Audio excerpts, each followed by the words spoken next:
Jesus Christ was announced that He will be born through a virgin. Ano ganing unang nakita nila? Star. Amen.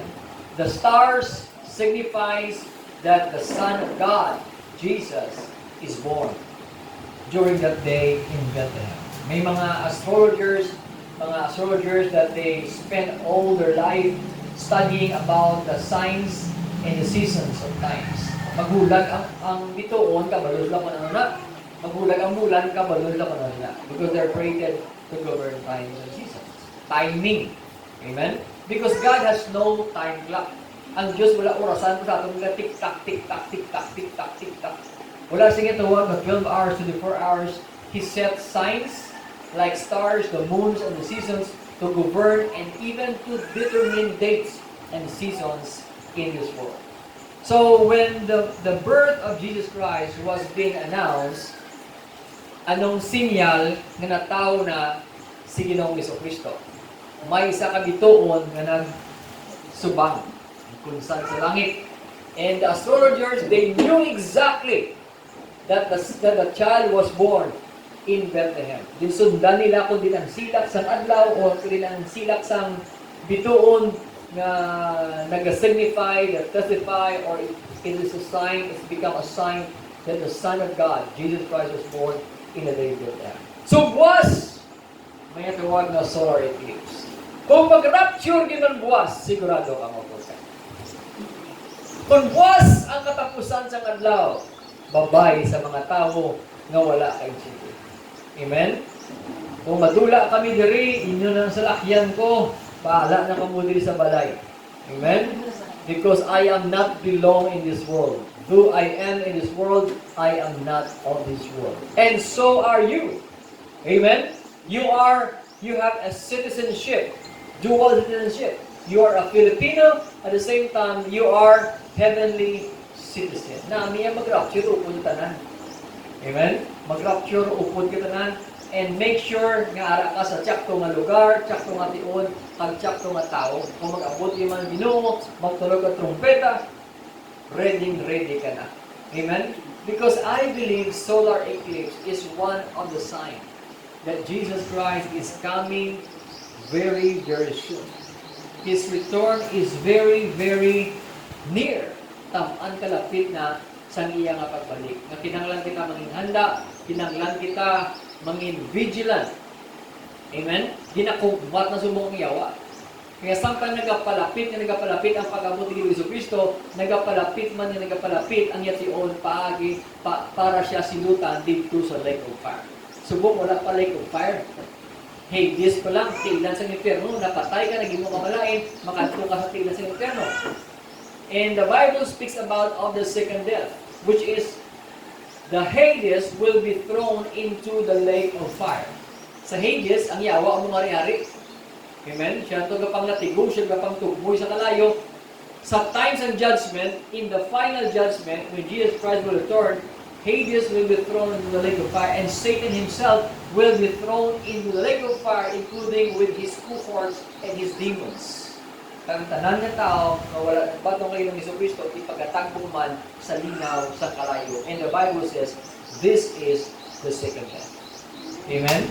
Pero sa inyo, sa aton nga nakabatong kayo ng Jesucristo, we are blessed because we have escaped the second death. All you need to do is to qualify yourself when the Lord Jesus Christ will come. And you escape the second death.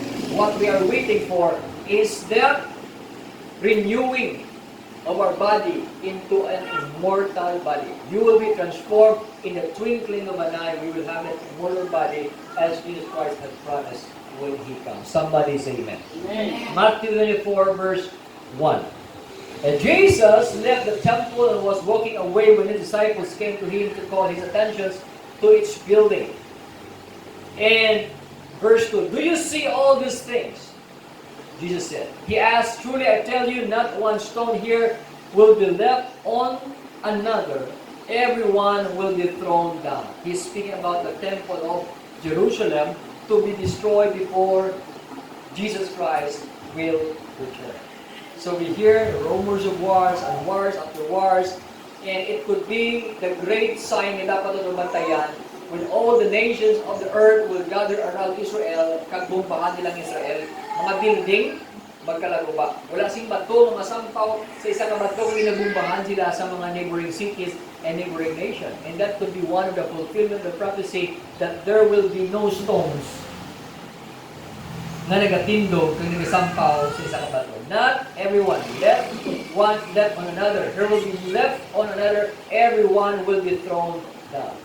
And Jesus said, verse 3, and Jesus was sitting on the Mount of Olives. The disciples came to him privately and said, tell us, they said, when will be this happen? And what will be the sign of your coming and of the end of the age? There is no such things as the end of the world. The Bible speaks about the end of the age. Ang era matapos na. Amen? Don't you know that every 2,000 years, yakatapos ang itawag na dispensation. We have these ages, dispensation of ages. From Adam to Noah, nagdamo ang tao. And that is approximately 2,000 years. Pagpanahon sa tubig, pila ka taong nabilin after sang anaw? 8. Noah, his wife, and his 3 sons, ilang mga asawa. So they were all in all 8. So from Noah up to Jesus Christ, how many years? Another 2,000 years. So pila na ka years? From Adam to Jesus? 4,000 years. Okay? From Adam to Noah, 2,000 years. From Noah, wala na tao, 8 na sa kabilog, nagdamo naman ang tao, until kay Jesus Christ, how many years? That is approximately another 2,000 years. Amen? From Jesus up to now, ilan na years? It's another 2,000 years. Approximately, we are on a 6,000 years period. The earth is groaning because on the 6th day, God finished all His work. And on the 7th day, He rested. If one day is 1,000 years, the Lord, the earth age is 6,000 years. Naglapaw na ta. Pila subong 23 years na ang extension sa grasya sa Ginoo. Dapat sang Y2K nag-rapture na. But siling sa Ginoo, I will prolong my mercy, I will prolong my grace, I will give grace to whom I will give grace, I will show mercy to whom I will show mercy. The 4 and 20 elders are waiting for the judgment, for the reward that they need to have during the judgment seat of Christ. Sige la Lord, saan mo pa kami rewardan? Siling sa Ginoo, hulat-hulat pa lang. Kay naginahulat pa ko ang mga tao, may mga utod pa ka mga wala diri subong, wala pa nasalbar. So God is extending His mercy and His grace.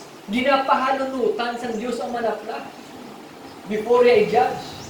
Ginapahanunutan niya ang isa ka lugar bago niya i-judge. Amen? So extension sa Ginoo subong 23 years siya. Every ages is 2,000 years. And we are living in the times and seasons that Jesus Christ coming is very, very near and very, very soon. Amen? Kung si Kristo mo nag-abot na, lapit na lang, agri ka na tao, mambay ka namin, tani ko na tao, kung sa doona pa ba? Amen? Pero kapir ka mo, ang bali Paul, niya luman kami nga matao kami sa inyo nga generation. Because, ang tanan nga propesya, all the promises of Jesus Christ will be fulfilled, most of them, in our generation. Amen? The great blessing of Abraham. Si Abraham na patay lang, wala yung makita ang promisa. Si Moses, kung pag-buhay sa Egypto, wala kang nakatapak, promise land. Kita, awin na sa ulungan, hindi na siya kasarap. Amen? But this generation will not pass away. Sa aton, ginaaman, ginprepara sa Diyos ang mga dagko nga promesa. Amen? The manifestation of grace, the abundant life that is promised sa aton at generasyon matupa. And we need to understand our role in the last days. You have a role, great role to play in the last days. You have greater responsibility as being born in this generation. Especially sa mga Generation Z. Sino na yung Generation Z? Natao ka 1990. Basta ka? 1990 ka? 20 ka na? 2000 na? Generation na ito gani? Z? Ano ka mga generation dito gani? Ha? Zeno? Generation Y, X, Y, Y na yun, 1990, Y. Millennial kaya. Mga nabata, mga 1990s, mga millennialism na sila. So, mga bata, from 2000 pasaka, you are called Generation Z. And that's why the devil nakafocus siya sa mga youth and young people to destroy the lives of the young people. Because the young people will play the great role in the last day. Amen? That's why you need to take care of your body if you want to experience the transformation from a mortal body into an immortal body. Lain hindi niya mag-abot ang rapture, yung kita mo. Lain niya mag-abot ang rapture, mabatian mo gid ang pagtunog sa trumpeta. Kaglapit na lang na siya, maabot, matabo na siya sa aton nga generation. And Jesus was sitting on the Mount of Olives, and the disciples came to him and said, Lord, tell us when will be the time, and what will be the sign of the coming. And Jesus answered, verse 4, watch out that no one deceive you. In other words, damo maabot ng mga manugpatalang sa katapusan ng may adlaw. Amen? Do not be deceived. Bad company corrupt good manners. Do not be deceived. Some people will teach you about the truth, but at the end, it is full of lies. Nasiling mo, tsakto mo ni kasimba mo di, para mo ni sa Diyos, bro, ang roots ng word na hindi gospel. Go into the whole world and preach the gospel to all the nation. What kind of gospel are they preaching? What kind of gospel? Are they telling you the truth, or are they telling lies? You will hear of wars and rumors of wars. Baka batik ka mo sa gira. And we hear that. But see to it that you are not alarmed. Hindi ka mo magkakugmat, hindi ka mo magkakulba. Because such things must happen first. But the end is still to come.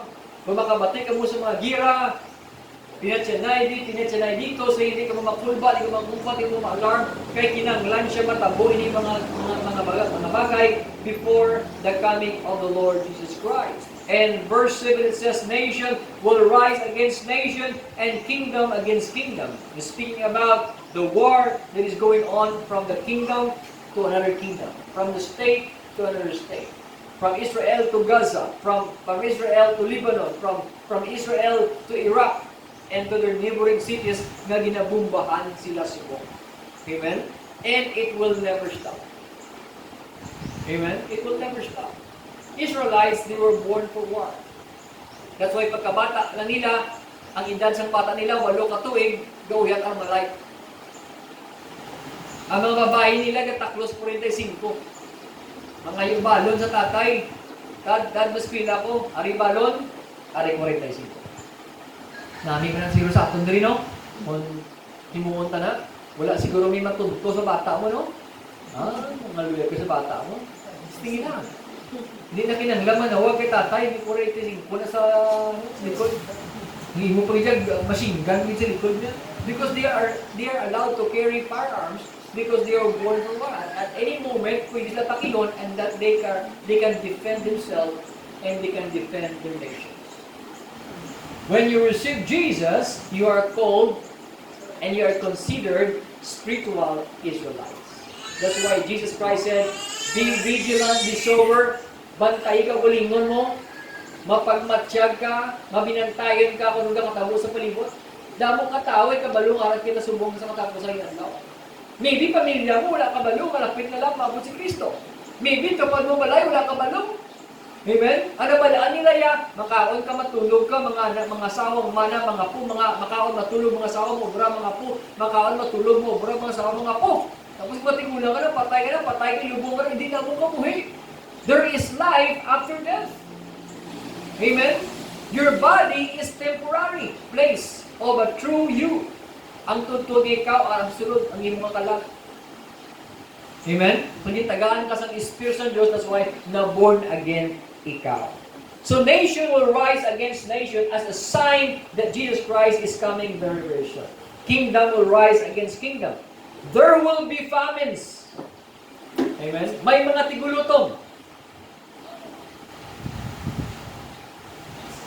Experience siya kung tigulutong. Subong, ang mga crops sa humay nagkalalayan at tungkol sa grabing init. And farmers are experiencing famine. The whole earth is experiencing famine right now. Pagtaas sa mga balaklon, ang ibando halusod kakaon. May arap kita itawag na tigulutong. Amen? Pero ang promesa sa Diyos, sila niya, bisan sa oras ng tigulutong, patangbuko niya ka. Amen? Because you will be fed. You are not affected of the economy of this world because we are living under the economy of heaven. Amen? And the currency of heaven is faith. Diri sa duta, ang aton nga currency in order for you to buy is money. Amen? Money is a medium of exchange. Is the world currency. Money. Mabakal ka, hindi ka pwede ka bakal kung walang kwarta. Pero kung idahok mo yung kwarta, i-exchange sila ang bagay na gusto nila. Amen? In heaven, God do not need money to release your blessing. The currency of heaven is your faith. Without faith, it is impossible to please God. Amen? Only faith can move God on His throne. So that's the currency of heaven. So even when there will be famines that is going on around the earth because of the price increase, still we are not affected because we are not living under the economy of this world, but we are living under the economy of God. And Silinia, there will be famines and earthquakes in various places. Mag-ulang natapos ang earthquake sa Taiwan. Right? Earthquake. And then there will be another earthquake. Wait, nakamalukon din naman ang masunod na earthquake. Earthquake, turn my soul, gonna earthquake. Pwede mo na kanta? In the last days, there will be famines. And there will be earthquakes. Natural earthquakes. Kag kung kisa sa mga kabuhi, ginauyog ka man. There is also what we call spiritual earthquakes. Ginauyog ka. Ginatayog ang iyong pagtuo. Ginatistingan kung do anong kabakod ang pagsalig mo sa Diyos. Kaya damo Kristiyano, grabe mag-praise the Lord, grabe mag-hallelujah, sa tion sa kinuwad, o nga kalimutan nila ang Diyos. Amen? Gadalagan sa tao para mangutang kag manghulang. Antes ka maglagan sa tao, lagan anay sa Diyos. Amen. Make God as your source.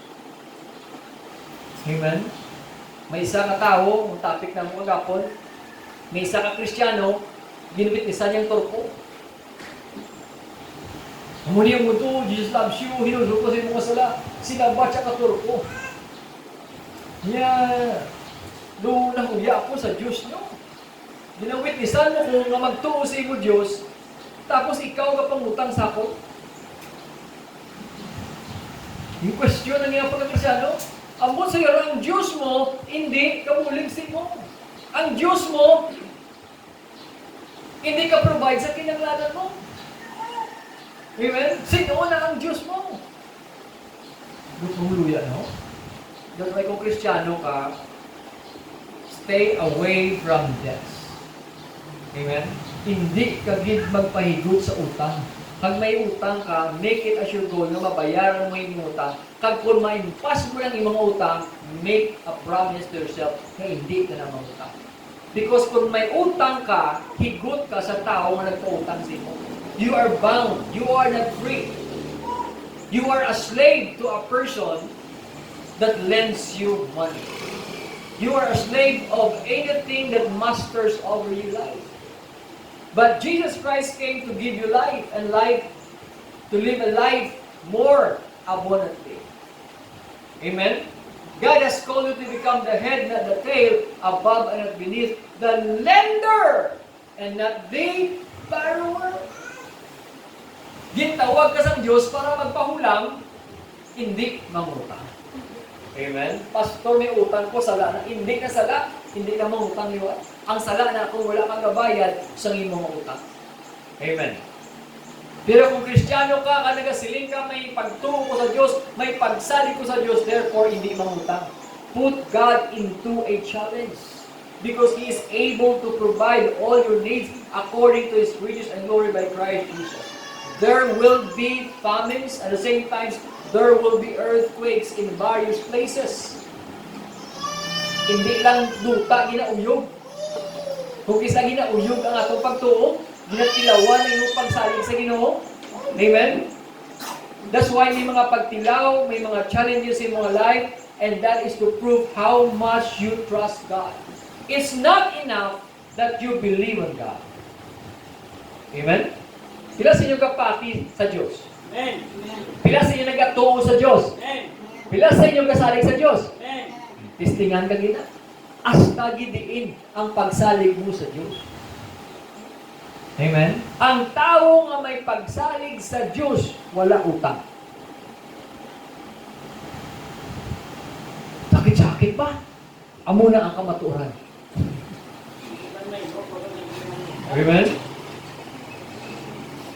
If you really trust God, dahil na takos kung hasta diin ang pagsalig mo sa Diyos.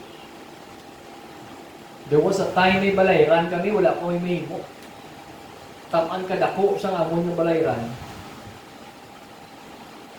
I have come to a point that I need to trust God. So paano ka magsalig sa Ginoo? Salig sa iya. Hindi mangita ni Diyos. The more ka nga nagapangita ni Diyos, hindi kagiho ang Diyos para sa iyo. Ano nga ba sa Biblia? Be still and know that I am your God. Amen? Sa tion sa pagtilaw, salig sa Diyos. May mga tao, grabe manghiling, sa tion niya sila masakit, gasala-sala, doktor, pagkapangita, medical. Hasta din ang pagsalig mo sa Diyos when it comes to your healing. Hasta din ang pagsalig mo sa Diyos when it comes to your finances. Hasta din ang pagsalig mo sa Diyos when you are fear, when you are troubled, when you are in despair, when you are distressed. Amen? It's not enough that we believe God, but also we need to trust God. Because there will be famines and earthquakes in various places. Ang tao nga nagasalig sa Diyos, huwag ka paminsan. Kung anong pwede yan mahimo. Amen? Di pastor, gasalig ko sa Diyos. Kung gasalig ka sa Diyos, palapit ka na sa Diyos. Sa pagpalapit mo sa Diyos, diraya katagaan divine ideas. Direction. Kaya i-connect niya ka sa tsakto nga tao para masulba ang problema.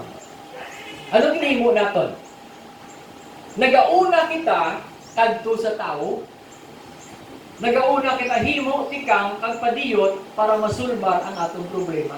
At the end of the day, kapoy ka lang pag wala mo na sulbar, imong problema. Amen? Kagima mo na? Pero kung magpalapit ka una sa Diyos, kag mga muyo sa Diyos, yakakibot ka lang.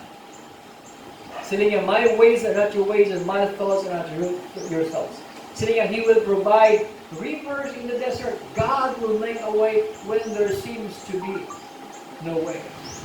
The best example where I am so blessed ang testimony ni Pastor Moni, sang si Carrie nag-eskwela sa Singapore. Mag-eskwela sa Singapore, nasa kwarta, pero gusto sa bata mag-eskwela. To make the long story short, nakapa-Singapore si Karen, kag nakaskwela sa City Harvest Church. Okay? After graduation, nag-graduate na. Ang problema naman nila, kinanglan nila magkanto sa Singapore para magsaka sa stage. to support Karen. Right? Number one problem, why sila pamasahe pakado dito? To make the long story short, nag-trust sila sa Ginoo and God provided for them.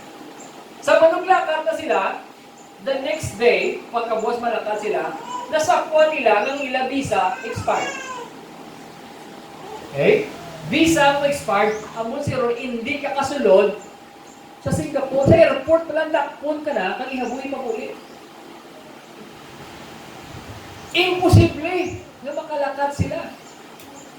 Amen? But they trusted the Lord. Nag-connect sila sa mga tao na nawag si Pastor Bonnie sa ibang ng tao na kilala niya, ano mo kay weekends, wala opisina. Right? Ang but sa Ron, they have come to a point na wala nagigitsansa. Wala nagigitsansa na makalakad pa sila. Pero with faith, amen, with the instructions, nagkanto sila sa airport pag naglinya sa ilang visa na expire. Magasto ka lang utod. Hindi mo pagsundot kung wala ka leading sa Ginoo, kung wala ka pagto para sa ila. Kaya nga magasto ka lang sa pliti mo, ato ka na sa Singapore, pag-check sa visa mo, expire, mapliti kaliwat kulit. So gasto, di ba? Nagaling niya na sila nga duwa, speak in tongue sila nga duwa, mandaralamasya, kakaralamahan, suplada sa immigration na nag-check, expired, tatakan, uli, expired, uli, sino ka, ikaw gini, ano na gini, may mga imbihay sa tutan, saan galapit, ang galapit, sila galing niya, kakulba, mandaralamasya, nagatulog, mandaralamasya, sa si Pastor Bonnie na, kag si Lita Rose, o si Kia, pag-plastar sa ilang passport, tanong siya, mandaralamasya, kasarag, natulog lang, ay ito, ay babae, mandaralamasya, tataka lang na-hypnotize duro, tataka lang, okay, approve, nakasila kasunod siya, hallelujah, nakasunod siya. Amen? Though somehow, it is the words of the Lord. Nakasunod sila, paglabot naman to nila, pag ginaibo nila, hasta nga nakapulin sila, na wala, di matalupanggan, na-expired ang ilang visa. Sa kalibutan o tod sa tawhanon o tod, hindi mo na mahimo. It's beyond the natural. Amen? But our God is supernatural. And He does the supernatural. Amen? If it is impossible for men, for God, nothing is impossible. Sa Diyos na yan, wala impossible. He works in ways we cannot see. That's why how much you can trust the Lord. There will be famines. There will be seasons of earthquakes in our life. And all these are the beginning of birth pains. Umpisa pa lang. Verse 9, then you'll be handed over to be persecuted and put to death. Jesus is speaking about the signs of His coming. Before Jesus Christ will come, amuning matabo. Amen? Famine, earthquakes, persecution. Wala pa makabuguro ka, persecution niya labot sa imong kamatayon. May gintanday na nga binangon si mga liyog, ang magatin ka na ako, danda ka ulo. May pa man, no? Hindi ka ta magulat nga maglapot ka dira. Sili ko gani, istorya ko sa ka-sister, sino ko istorya ko man, sili ko sumong, libre magbasa Biblia. Amen? Libre magbitbit, Bible, and you can share the gospel anywhere you go. Sa jeep, sa series, sa eskwelahan, sa plaza. Amen? Kung hindi ka kalsa, kabut mo isang di lang. Because we are living in a free country. But the day shall come before Jesus Christ will return. Amen? Why takabalo? Because this is one of the signs of the coming of the Lord Jesus Christ. Saying, and then you will be handed over to be persecuted, and some of you will be put to death, and you will be hated by all nations because of me. Grabe nga persecution. And the love of many will grow cold. At that time, verse 10, many will turn away from their faith and will betray and hate each other. Parents against children and children against parents. And the faith of many will wax cold. Damo, Kristyano, maluyahan sa ilang kapatid. That's why kung may tion nga magbasa pa Bible, basa tulo Bible, kay maabot ang tion nga makita, kaugdan ka ulong na dala ka Bible. Amen? Subong niya gabasa kung may bulto kay nga, almost sa ulado ko ng Biblia. Kung sa uli, mag-abot ng adlaw, hindi na pwede ka bukad Bible, well, my Bible is right here in my hand. That's why siling ni David, siling ni Moses, kay Solomon, kay Joshua, meditate the word of the Lord day and night. Amen? I-engrave sa imong heart ang pulong sa Diyos. That's why, kimaabot ang adlaw nga wala na Biblia, wala ka nagigiyatan, pero sa ulo mo ang Biblia, nakaukit na sa imong nagipusoon. Amen? Genesis 1, in the beginning. John 2:16, for God so loved the world. Ara na di, nakaukit ang prinsipyo sa Diyos. Amen? Nakaukit na sa imong heart. So, if there is time to read the Bible as much as you can. Pray in tongues as longer as you can. Because the day shall come that you will be handed over to be persecuted, and some of you will be put to death, and you will be hated by all nations because of me. And because of your faith, you will be hated. Because of your faith, you will be discriminated. Because the born again kasi mo panimalay, kontra ka na sa bilog mo nga panimalay. Tungod nga born again ka una, ginapersigal ka na ni nanay, pag ni tatay niya. Amen? You will be hated. It's part of denying yourself. At that time, Jesus said, many will turn away from their faith and will betray one another, and many false prophets will appear and deceive many people. During this time, false prophet will arise. A true prophet, they speak on God's behalf. A false prophet, they counterfeit the truth. Amen? Dina-counterfeit nila ang pulong sa Diyos, ang ebanghelyo sa Diyos, ang kabubuton sa Diyos para magtalang ang madamo ng mga tao. Example, gusto sa Diyos mag-uswag ka. Amen? Pero may mga pastor na nagawali na gusto sa Diyos pigado ka. They belong to the false prophets.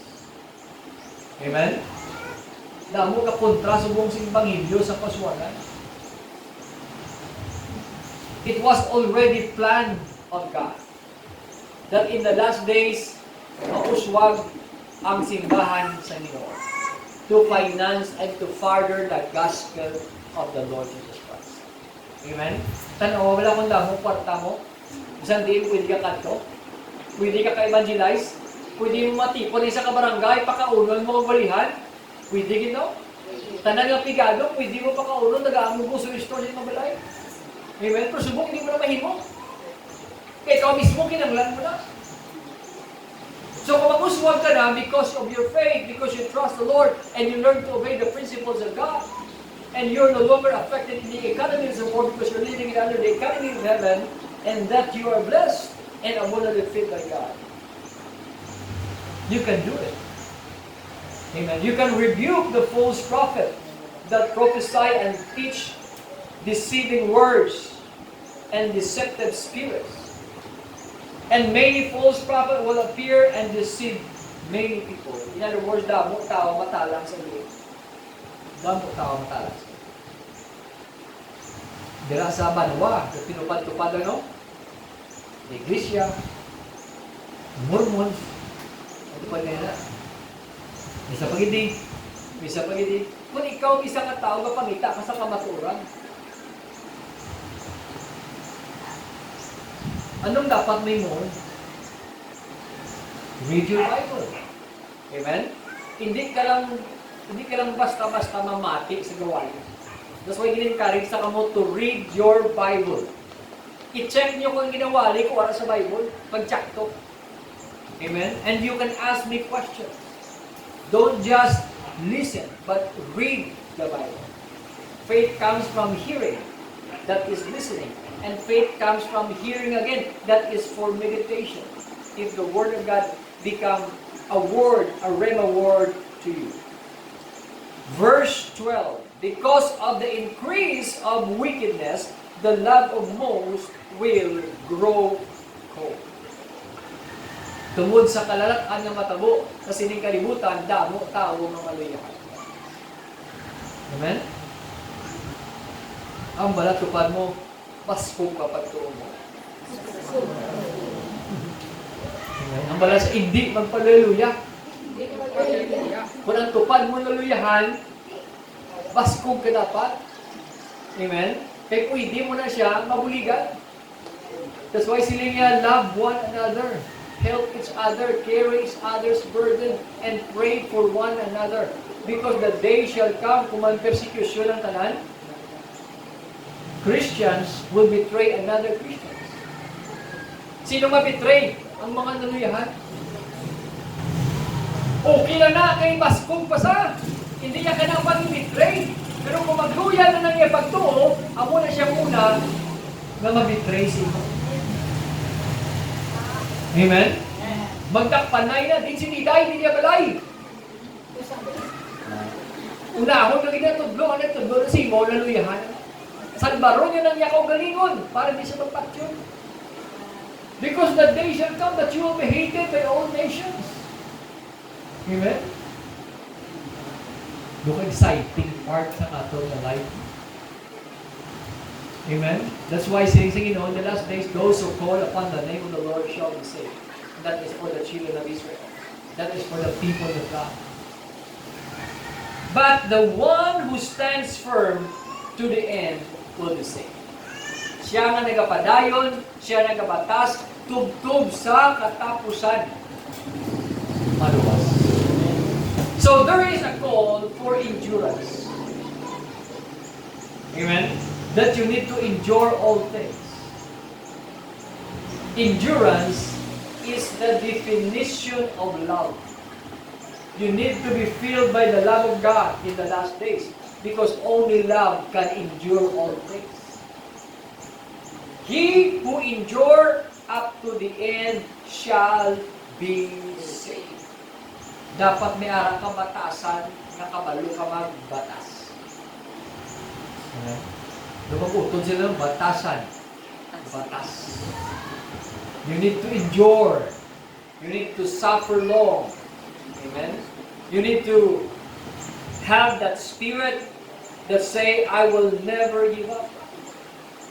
Amen? I will never give up. And that is the spirit of love. Love endures, love conquers, love hope all things, and love always endures. Verse 14 it says, and this gospel of the kingdom. Somebody say kingdom. It's not the gospel of men. It's the gospel of the kingdom. Okay? Hindi lang basta-basta sino gawali. Tanan nga tao pwede magwali. Amen? Everyone can preach. Ang masuriro pwede kawali. Ang kawatan pwede kawali. Ang kriminal pwede kawali. Ang drug lord pwede kawali. Ang manugtunto pwede kawali. Amen? Ang agi pwede kawali. Ang tumuwi pwede kawali. Ang may asawa, tatlong kabilog pwede kawali. Tanan pwede kawali. Pero hindi tanan ginhaplas para magwali. Everyone, English yun ko para klaro, everyone can preach, but not everyone are anointed to preach. Amen? I tell you today, I am anointed to preach over your life. Hallelujah! Jesus said, the Spirit of the Lord is upon me, and He has anointed me to preach. Pwede tanan magwali, pero mamangkoda, ginhaplas ka bala, gin-anoint ka bala, para magwali. Kaya tanan nga nagawali-wali, ang yawa, dugay-dugay, as tupad mo, bunuo niya naman na. Kaya aking sa tao nga nagawali. Amen? Pero kung gitawag ka magwali, ginhaplas ka magwali, the anointing of the Lord is upon you, the Spirit of God is upon you, may protection ka. No evil can harm you.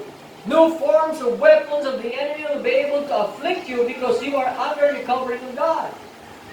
God set a barricade over you. He sends angels to guard over you, lest your foot strike against the stones.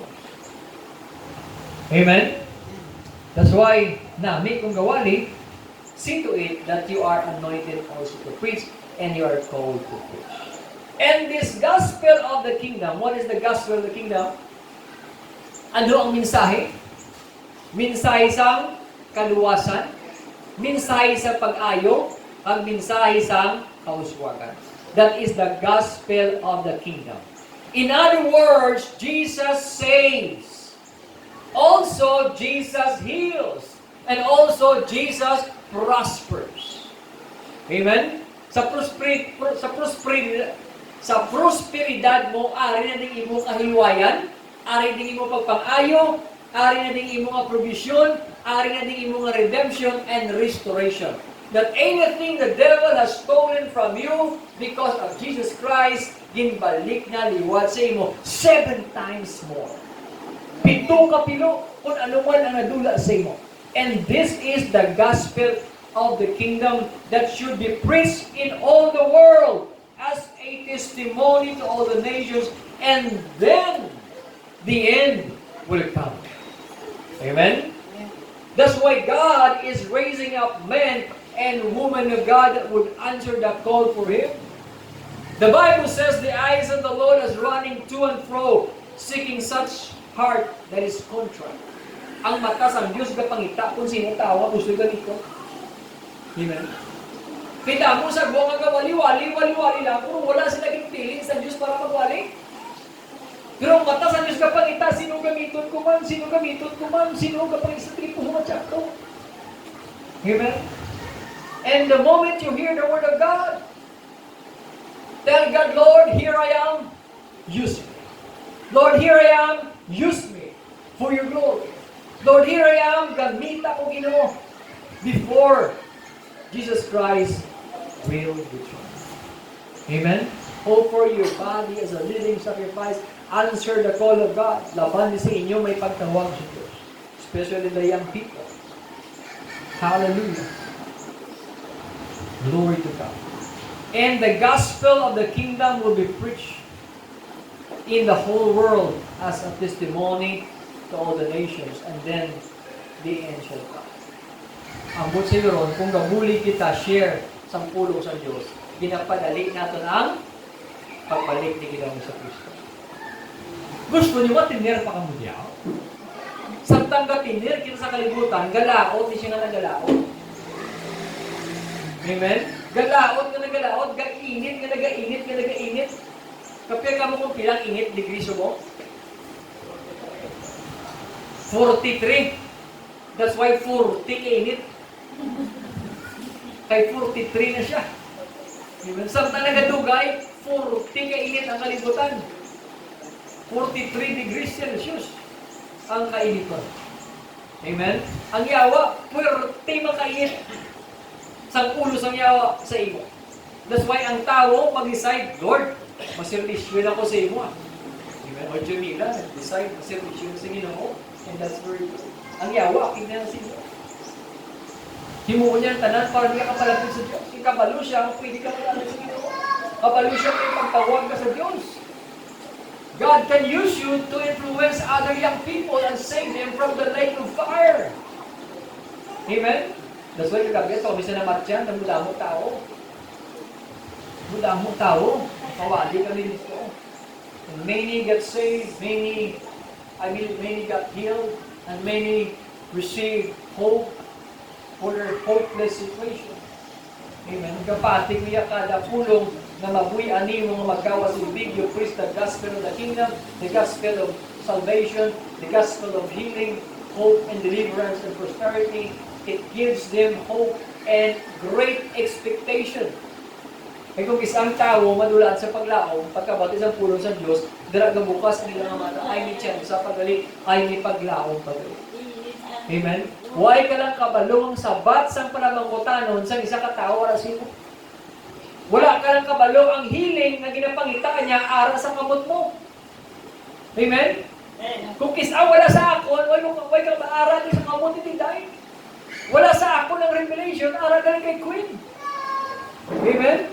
Because there's something I know that you don't know, and there's something that you know that I do not know. So if you keep on sharing the Word of God to those that are lost, why ka lang kabalo, ikaw gali ang sabat sa niya mga palamangkutanan. Ikaw gali ang sabat sa dugay na ginapangayo. Amen? Just like again, share ko may babae na naging suicide note, nagsakay sa series, dito sa mga suicide, talayo ang lugar para walang makakilala siya. ano una kay nakatupad sa born again? Pagtupad niya sa born again, ginwitnessan siya. Pag-witness siya, gahilibiyon siya, nag-surrender sa Ginoo, mismo sa series, nagbaton sa Ginoo Hesus Kristo, gigisi yang suicide note, yung mapuli na lang ko to sabat ka sa akon yung panganguyo, sabat ka sa akon ginapangayo. Nagpuli siya, nagnanit ang buhay niya, nagulagin pa siya. Wala ka ng kabalo nga ikaw ang sabat sang palamangkutan mo. Wala ka lang kabalo ikaw ang sabat sang problema sang imuto pagbalay. Ang balatupad mo, ikaw ang sabat. Ikaw ang sabat. Hindi ikaw ang kabangdanan. Duwa ba lang mo? Ikaw ang sabat o ikaw ang kabangdanan. Amen? From Diyos kang balsi mo subong, ikaw ang sabat. So when you see all this, standing in the holy place, the abomination that caused desolation, spoken through the prophet Daniel, let them read and understand. And let those who are in Judea flee to the mountains. Let no one on the housetop go down to take anything out of the housetop. Let no one in the field go back to take their clothes. How dreadful it will be in those days for pregnant women and nursing mothers. That's why kung may plano ka mga asawa kang mamana, nasika. Yes. Lain ko niya magwali. Hindi ka kaya pa-encourage na 40 anyos ka na, 50 anyos ka na mamana. Amen? That's why early in your age, discover your purpose, discover your life. Pag edad mo 20, 25, pamana na. Kaya, kung mamana ka pa kang mamata, kung galagsanay na ta, Antichrist, nakamudlay na para si mo. Laon ka na lang. Antichrist, sarap na. Basta! Pabara. Si pastor pa makaragasin mo. Imbes ka malagyo na ta, kaya na sila. Hindi na ito, yung bata na. Budlay. That's why sila niya, how dreadful it will be in those days for pregnant women and nursing mothers. That's why si Paul, sa gitawag sa Ginoo, he was a widower. Wala na siya ng asawa, liwat. Napatay ang asawa. Wala siya ng asawa, liwat. Kung mga asawa pa sa liwat, hindi na pwede siya. That's why gina-encourage sa time ni Paul, sa iyang mga writings, wala iya gina-encourage mga asawa sila. Right? Tinag sila si Paul, hindi mga asawa. Sila ni Paul, I wish nga tanan ka mulaon para sa pariya sa ako. Kung ato ka to, si Paul pastor mo, kung si Paul pastor mo, malaon ka din. Kaya hindi sa gusto mamana ka, kaya they were born during the time of great persecution sa early church. Sadya ko yung dakpanay, ito na yung ulo yan. Stoning to death, madakpan ka itong kawali-wali ka, patyon ka itong patay, batuhon mo patay. Di ka luluoy kung madakpan sa asawa mo. Di na makita kami, di ka makita. Sino ang nadakpon? Bata mo. Di ka minatorture na bata mo, manong ay, Amen? Butang gabi, nanay ka. Grabe pagtuo mo. Hindi kin kuya makinuwala kay Kristo. Grabe pagtuo mo. Okay. Ganda po bata mo. Kag ginakuhaan ko isa-isa ang stubang mo. Kasi mama. Ano mo? Kung ikaw po. Hindi ko yung mag-give up. Salamat naman to. Huwag tayo sa katulog. Huwag to naman kapag kinalig ang mama. One by one. Hindi ka pagin. Mag-give up sa pagto mo. Panitig. Yung panitan, bata bumuhi. Yung paligid sa asin.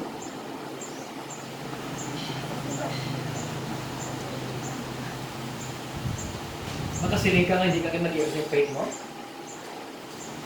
Kabudlay, no? That's why si Paul do not encourage them to marry during those times. Because they were living in the time of great persecution. Amen? In the time of great persecution. Amo na tinaglan ta rapture. Lord, rapture lang kami. Dasiga, come. Before they come, you come. For the truth is, they will come first before Jesus Christ will come. That's the truth. Amo na kamaturan nga hindi mabaton sa kadamaan. Because they want to be raptured before the great persecution. They call it the great escape. Sino mo ba hindi gusto man? Amen? Sino ba gusto mo makabta mo ni? Tanan kita mas manaling yung ma-rapture tanay sa mag-abot mo kalalakan. Pero hindi ang basang Ginoo, ang balik Kristo, tanawa wala na yun. These things will happen first before I come. That's why I am not giving the church a false hope. I am encouraging you to be strong in the Lord and in the power of His might. Amen? That the day shall come, you can say, Lord, I will die for you because I know I will resurrect with you. Ano sabi ni Christ? If you die with me, you will live with me. If you die with me, you will reign with me. Amen? In the last days, I will resurrect you. Hallelujah. For there will be great tribulation